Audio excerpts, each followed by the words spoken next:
इस सत्संग को अवश्य सुने। इसको सुनने से आपके जीवन में बहुत बदलाव आएगा। अभी हमारी बुद्धि पशुता में अटकी हुई है। हमारी जो अंदर की आकांक्षा है वो श्री श्यामाजू के गोरे चरणारविंद की निरंतर सानिध्य वृत्ति, निरंतर सेवा वृत्ति, निरंतर तत्सुख भावना में डूबना है। जब तक ये पशुता दूर नहीं होगी तब तक हमारे हृदय में कहीं संभावना ही नहीं बन सकती कि हम प्यारी जू के श्री चरणों की सेवा का अधिकार प्राप्त करें। जैसे एक साधारण पशु चाहने वाला वो कभी कामना ही नहीं कर सकता कि मैं राष्ट्रपति पद पे बैठूं और देश का शासन संभालूं, क्योंकि उसे पता है। ऐसे ही हमारे हृदय में बैठ गया है, हम गृहस्थ हैं, हम विषयी हैं, हम अमुक हैं, हम अमुक हैं। इसीलिए जब हमारे हृदय में ये बात डाली जाती है श्रवणेन्द्रिय के द्वारा कि आप श्री जी के हैं, आप ठाकुर जी के हैं, आप भगवत अनुराग के मार्ग में कदम रखिए और उनको प्राप्त कीजिए, तो मन घबरा जाता है, भय पैदा होता है। कैसे निर्वाह होगा जीवन? जीवन भर विषय नहीं भोगने, जीवन भर विषय नहीं भोगने, बस घबराहट। यहां उपासक समझे, ये उसकी घबराहट नहीं है, ये उसकी घबराहट है जिसने सदैव तुम्हें घबराहट दी है। ये वो मन, वो विषय इंद्रियां, वो घबरा जाती है। सच्चिदानंद रस की प्राप्ति की बात सुनने पर घबरा जाती है। विचारवान उपासक यही सावधान हो जाए। उस घबराहट को, उस मन की मलिनता को, उस पशुता को अपना मान लेता है और वो घबरा करके परमार्थ के साधन से रहित होना अच्छा समझता है, सुखद समझता है, आनंदवर्धक समझता है। ये अविवेक, ये अविद्या, ये पशुता ही हमें भोगों में लगाए हुए है। जिन भोगों के लिए तुम दुर्लभ मनुष्य शरीर को व्यतीत कर रहे हो, वो तो पशु पक्षी कीट पतिंगा हर योनियों में है। अगर उसमें तृप्ति होती तो न जाने कितने काल से लेकर आज तक आप विषय सेवन ही करते रहे हैं। विश्वास कीजिए, कभी भी कहीं भी किसी को सुख नहीं मिला। सुख मिलता तो हृदय तृप्त हो जाता और निकल पड़ता हृदय से, पायो परम विश्राम, अब कछु नाथ न चाही मोरे। नहीं चाहिए प्रभु, प्रभु से कहने लगता है नहीं चाहिए नाथ। अब ये आ गया, भगवत पार्षद स्वरूप जागृत हो गया। अब ब्रह्मा के रचे हुए किसी भी भोग में सामर्थ्य नहीं कि उस विवेकवान भगवत पार्षद स्वरूप उपासक के हृदय में भोग वासना पैदा कर दे। समस्त विषयों में रहते हुए भी वो ज्यों जल में कमल का फूल रहे, ऐसे रहता है। बिल्कुल सत्य समझ लीजिए, एक जन्म आप थोड़ा सा जलन सहने के लिए तैयार हो जाइए। ये चिंतन चल रहा है, उपासक घबराए ना, ये बहुत अनुभव की बात कह रहा हूं।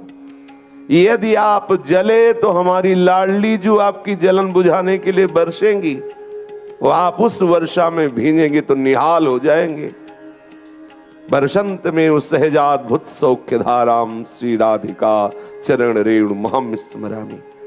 कोई दयालु पुरुष जब देखता है सामने वाला जल रहा है तो कोशिश करता है बुझाने की। फिर हमारी स्वामिनी जी तो दयालुता की, कृपालुता की, मृदुता की समुद्र है, अगाध समुद्र है। वो अपने शरणागत को जलते हुए कैसे देख सकती है? पर एक बार जलना पड़ेगा प्यारे, एक बार हिम्मत कर लो, एक बार कमर कस लो, एक बार जलने के लिए राजी हो जाओ। दूरा दपाश स्वजनान सुखमर्थ कोटिम सर्वेषु साधन वरेषु चिरम निराशा। ये जलन सहना है। परिवार के सुख का त्याग कर दो। अर्थ के द्वारा भोगे हुए सुखों को हृदय से स्वीकार मत करो। प्रारब्धानुसार शरीर कैसी भी परिस्थिति में रहे, प्रारब्ध शरीर के ऊपर आता है, स्वरूप पे नहीं। विवेकवान बनो, प्रारब्ध का भोग मत करो। अर्थ के द्वारा प्राप्त होने वाले सुखों को जब नहीं भोगोगे तो हृदय जलेगा। अंदर से स्वीकार नहीं करोगे स्वजन सुख तो हृदय जलेगा। किसी भी तप आदि साधन के द्वारा प्राप्त होने वाले लोक लोकांतरों की सिद्धियां या और भी जो दिव्य सुख हैं उनको नहीं स्वीकार कर तो जलेगा मन। इसी जलन को देखकर मेरी लाडली जू बरसंत में उस सहजाद बुत सौख्य धाराम। बार बार इसलिए कह रहा हूं, हम यहीं फंसे हैं। हमारा निरंतर भजन इसीलिए नहीं होता, हमारे हृदय में व्याकुलता इसीलिए नहीं होती। ये प्रपंच बड़ा विस्तृत रूप से फैला हुआ है जो हमें मुक्त होने में बहुत बाधा पहुंचा रहा है। इसलिए प्यारे, एक बार निश्चय कर लो, मुझे जलना है बस। आप कोई तुम्हें परास्त नहीं कर सकता। ये जन्म हमने लाडली जी को दिया।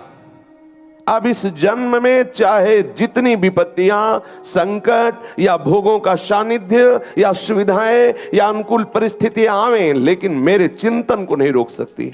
ऐसी दृढ़ता धारण करो, किसी भी परिस्थिति में चिंतन न छूटे। बाजी जीत जाओगे। लाडली जो हमारे पक्ष में है, नागरिदास इस जन्म जितायो, बलिहारी बलिहारी, वो जिता देंगी। एक बार आप निश्चय करो कि मुझे जलना है। ये जो आप टूट रहे हैं, आपको विषय परास्त कर रहे हैं, आप अंदर से अपने आप को शक्तिहीन महसूस कर रहे हैं, अध्यात्म बल क्षीण हो रहा है, उसका कारण आपकी असावधानी है। आप उस जलन को यदि मिटाने के लिए कोई अन्य सहयोग ले लिया तो बरसंत में उस सहजाद भुत सौख्य धारा में आप नहीं भीग सकते।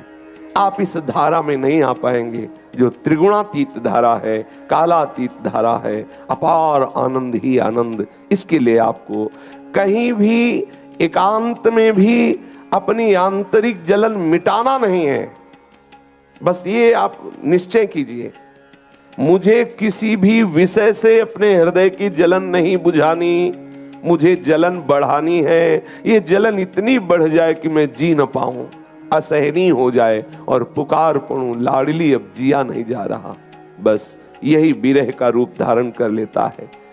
इतना अभाव पैदा हो जाए हृदय में लाडली जी के प्रति कि जिया ना जाए।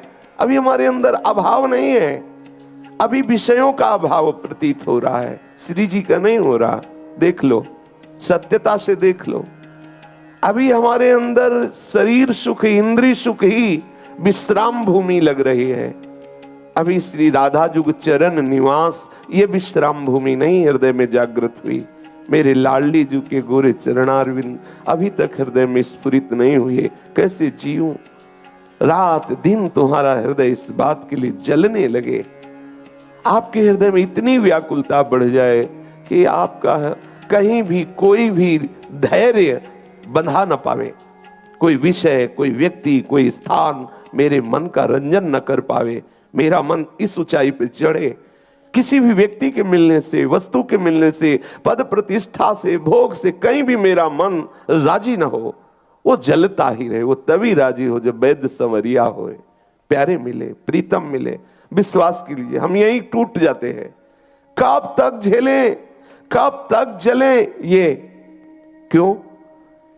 ये कभी प्रश्न आया तुम्हारे हृदय में? कब तक भोगें? अनंत जन्म बीत गए, वही इस मलमूत्र के भांड शरीर में मैं करके अपना अहम स्थापित करके बराबर उसी को भोगते रहे, उसी को भोगने की फिर चाह। कब तक? कभी ऐसा प्रश्न किया मन से? ये तो प्रश्न आ जाता है, कब तक सहूं? लेकिन ये प्रश्न आता है कभी, कब तक भोगूं? कब तक इसको भोगूं? हे नाथ, अब तो कृपा कर दो, हटाओ इस प्रपंच से। ये हृदय में कभी प्रश्न आता है, कब तक? अनादिकाल से, जब से सृष्टि रची गई, इसी को भोग रहा हूं, आज तक खोज रहा हूं, लेकिन क्या विश्राम मिला? क्या वस्तु मिली? नहीं मिली। आप अपने इस जीवन को लाडली लाल को दे दीजिए। लाडली लाल को देने का तात्पर्य है उनके नाम, उनके रूप, उनकी लीला, उनके धाम, उनके प्रेमी जनों का संग। हृदय में किसी भी अन्य सुख को स्वीकार मत कीजिए, तो आपको महासुख की प्राप्ति होगी। जब आप स्वीकार कर लेते हैं तो आप अध्यात्म बलहीन हो जाते हैं। एक एक शब्द ध्यान देने योग्य है। ये जीवन है, जीवन। जहां आपने साइड में, एकांत में किसी भी इंद्री के सुख को स्वीकार किया तो आपका वो जो जलन बढ़ी थी वो नीचे दब जाती है। बार बार यही मरण जन्म, बार बार भोग, बार बार यही हमारी प्रक्रिया चल रही। फिर हार करके हम कहते हैं हम इस योग्य नहीं। क्यों? आप इंद्री मन को स्वीकार करके ही तो ऐसी दशा को प्राप्त हो रहे हो। आप सावधान हो जाइए। कभी भी साइड से, एकांत में कभी भी अन्य जगह से आप अपने मन को लगाइए मत, उसको चैन मत लेने दीजिए। यही साधना है, यही सावधानी है। अगर आपने साइड में किसी भी सुख को भोगा तो आपकी जो अंदर जलन बढ़ी थी, वो जो विरह बढ़ने वाला था, जो व्याकुलता बढ़ने, वो बैठ जाएगी।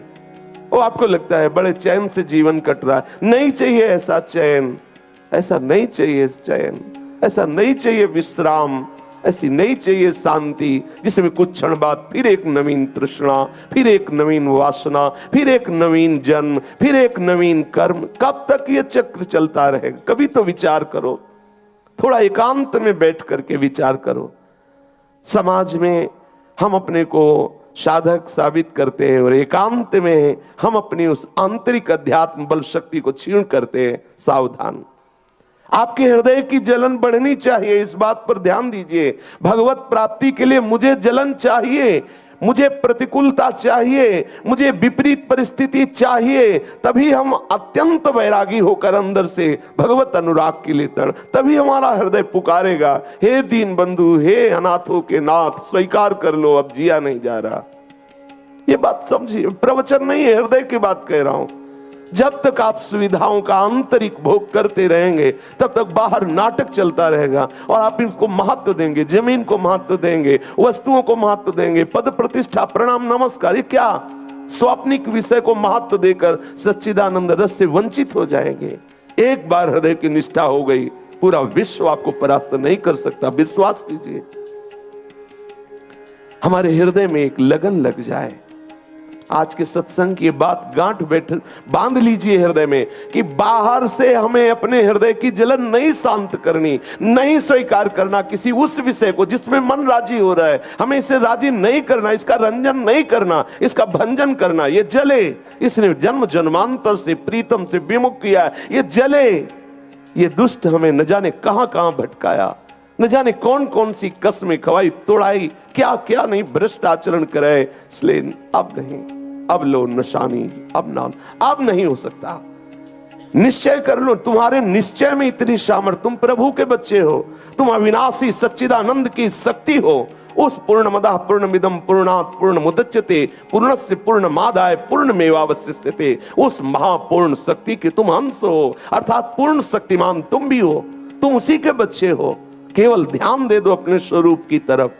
हम भूल गए इस देह को अपना मान करके। तुम्हारा 4 दिन का जीवन है, गोपाल की लीलाओं का गायन करो, उनके नाम का जप करो, उनके श्री चरण माधुरी का चिंतन करो।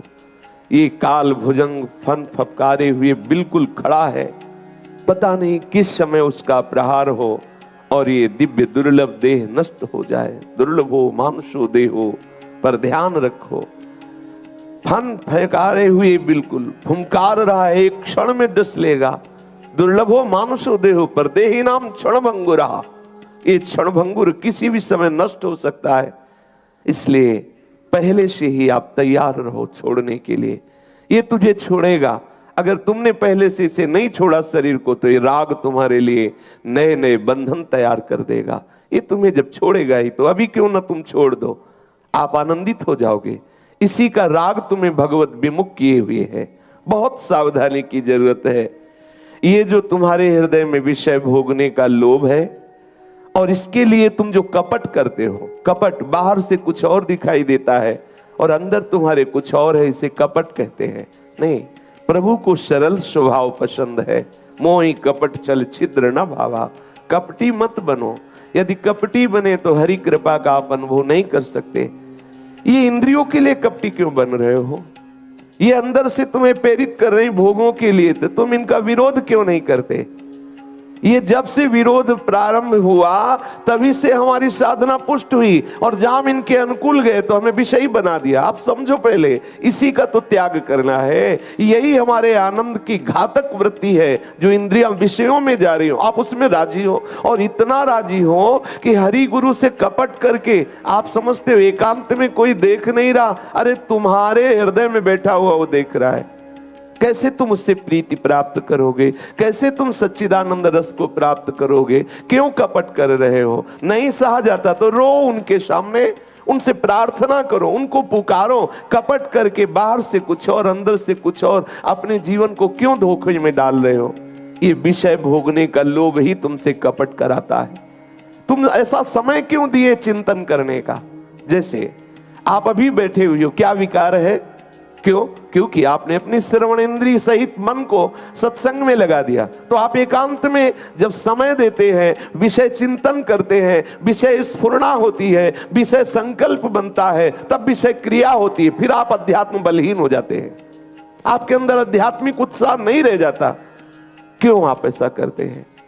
आप अपने आप को धोखा क्यों दे रहे हैं? आप देखिए, अंदर झांक कर देखिए, आपके ऊपर कितनी कृपा हुई। संसार चक्र संस्कृति मांझ बरियाई के पायो, मानुष देह वृथा कतडा। तुम चक्र में पिस रहे थे, उससे प्रभु ने तुम्हें अलग कर लिया, तुम्हें संसार से अलग कर लिया, अपना साधक चुना, अपना पार्षद चुना। फिर तुम कपट क्यों कर रहे हो? यदि वही विषय भोगना है, वही कपट करना है, फिर बाहर से आप पार्षद रूप क्यों हैं? आप भगवत भक्त का बाना धारण किए हुए हैं, भगवत मार्ग के पथिक हैं, आपको प्रभु ने पसंद किया, तो आप इतना सह नहीं सकते, जबकि वो आपको नहीं सहना पड़ रहा। उन दुष्ट इंद्रिय और मन को जलना हो रहा है, जो आपको सदैव जलाते रहे, बांधते रहे, प्रीतम से विमुख। थोड़ा विवेक धारण करो, थोड़ा सा विचार करो। आप इतने तन्मय हो रहे हैं इंद्रिय मन में, जैसा वो प्रेरणा करते वैसा हम करते, हम समझ रहे हैं वो हमें सुखी कर रहे हैं। अरे वो बांध रहे हैं। जैसे हम बिच्छू के डर से सांप के बिल में हाथ डाल दे और वो काट खाए, ऐसे ही हम भोग वासना की जलन को ना सह करके जब भोगते तो उतना विष फैल जाता है। और नवीन संस्कार, पहले बिंदु मात्र आता है, फिर तरंग मात्र होता है, फिर समुद्र हो जाता है, हटाना मुश्किल हो जाता है। इसलिए उपासक सावधान। किसके लिए कपट कर रहे हो? उन दुष्ट इंद्रियों के लिए, उस दुष्ट मन के लिए जो हमारे प्रीतम से विमुख करके विस्मृति करा दी। ऐसा लगता है श्यामा श्याम या प्रभु कोई और है, ऐसा लगता है, ऐसा लगता है। कितने ये दुष्ट हैं जो हमें संसार में फंसा दिए। हमें बाहर के दुष्ट परास्त नहीं कर सकते। एक संसार दुष्ट की संगति, ताहू में तुम पुष्ट करावो, विनती करो सकल धर्मिन सो, धर्मी हो जिन नाम धराओ। आप धर्मी कहलाते हो, आप कैसे कैसे वैष्णव कहलाते हो, भगवत भक्त कहलाते हो, शरणागत कहलाते हो, और आप प्रभु से विमुख कपट करके भोगों को स्वीकार कर रहे हो। क्यों? कौन सा सुख चाहिए? सच्चिदानंद प्रभु के सुख से वंचित होकर अभी तक यही भोगते रहे। हरिराम व्यास जी कह रहे, ये भोगों का लोभ तुम्हारे हृदय में कपट पैदा कर रहा। प्रभु कह रहे, मोई कपट चल छिद्र न भावा। हमें ये कपट अच्छा नहीं लगता। आप प्रभु के दास कहला, आप थोड़ा सा विचार करोगे तो आपको बल आ जाएगा। किनके लिए? जनेंद्री मिल गया मन से और मिल करके हमें परास्त कर रहा, रसेंद्री मिल गई मन से हमें परास्त, और उस परास्त को आप सहर्ष स्वीकार किए हुए, आप उसे स्वीकार किए हुए कि मैंने आज ये भोग लिया, मैंने एक बहुत बड़ा विजय प्राप्त कर लिया। आप देखिए, थोड़ा ब्रह्म को देखिए, वो शत्रु हमारे परम प्रीतम प्रभु से विमुख करके हमारी दुर्गति कर रहा है, हमारे अध्यात्म बल को नष्ट कर रहा है, हमारी वृत्तियों को मलिन कर रहा है। हर्षित हो रहे, आज हमने भोग लिया, आज हमने अमुक विषय भोगा, आज हम इस विषय को प्राप्त कर लिए, गर्व कर। अरे अपने पतन को तुम गर्व मान रहे हो? तुम एकांत में अपने प्रीतम के लिए तड़पना रोना छोड़ करके विषय क्रिया कर रहे हो, विषय चेष्टा कर रहे हो। प्यारे समझो, कुछ दिन का जीवन, ये कर्तव्य की फांसी, ये धर्म की फांसी आपको प्रभु से विमुख किए, समझो पहले। इसीलिए प्रभु कहते हैं सर्वधर्मान परित्यज्य, स्वयं आदेश कर रहे, महारस की प्राप्ति के लिए तुम्हारा जन्म हुआ है। प्रभु ने कृपा, ये कपट छोड़ो। हमें श्रीधाम वृंदावन में वास करते हुए भी प्रेमानंद का अनुभव इसीलिए नहीं हो रहा, हम कपट कर रहे हैं। बाहर से कुछ और है, अंदर से और है। क्यों? क्या सर्वंतर्यामी सर्वशक्तिमान सर्वत्र विराजमान प्रीतम नहीं देख रहा? उससे कपट क्यों कर रहे? आप उस समय रोइए, आपको नहीं सहा जा रहा, ये आपको इंद्रियां परास्त करें, आप प्रभु से प्रार्थना कीजिए। उल्टा होता है, हम प्रार्थना और रोने की जगह और कपट करके उनको हृदय में इतना छुपा के रखते हैं। अगर गुरुजन पूछे भी कि क्या आपके द्वारा ऐसी त्रुटि हो रही, आप बिल्कुल साफ मना कर देते, नहीं। क्यों? ऐसे दुष्ट चोरों को जो हमारे आध्यात्मिक संपत्ति को लूट रहे हैं, हमारी श्वासों को जो बहुत ही कीमती है, हमारे समय को जो बहुत अमूल्य है, उसको नष्ट कर रहे हैं, ऐसे हम ठगों को, चोरों को इतनी सुरक्षा से छुपाए हुए। अरे हमको इनकी पोल खोल देनी चाहिए, ये हमें नष्ट कर रहे हैं, देखो देखो मुझे बचाओ, कोई बचाओ, गुरुदेव बचाओ, इष्ट बचाओ मुझे, देखो ये बेईमान हमें परास्त कर रहे हैं। लेकिन ऐसा नहीं होता, हम ईमानदारी बाहर प्रस्तुत करते हैं कि ये बहुत हम सही चल रहे हैं, आप इन चोरों का साथ देकर नष्ट हो जाएंगे। कपट मत कीजिए।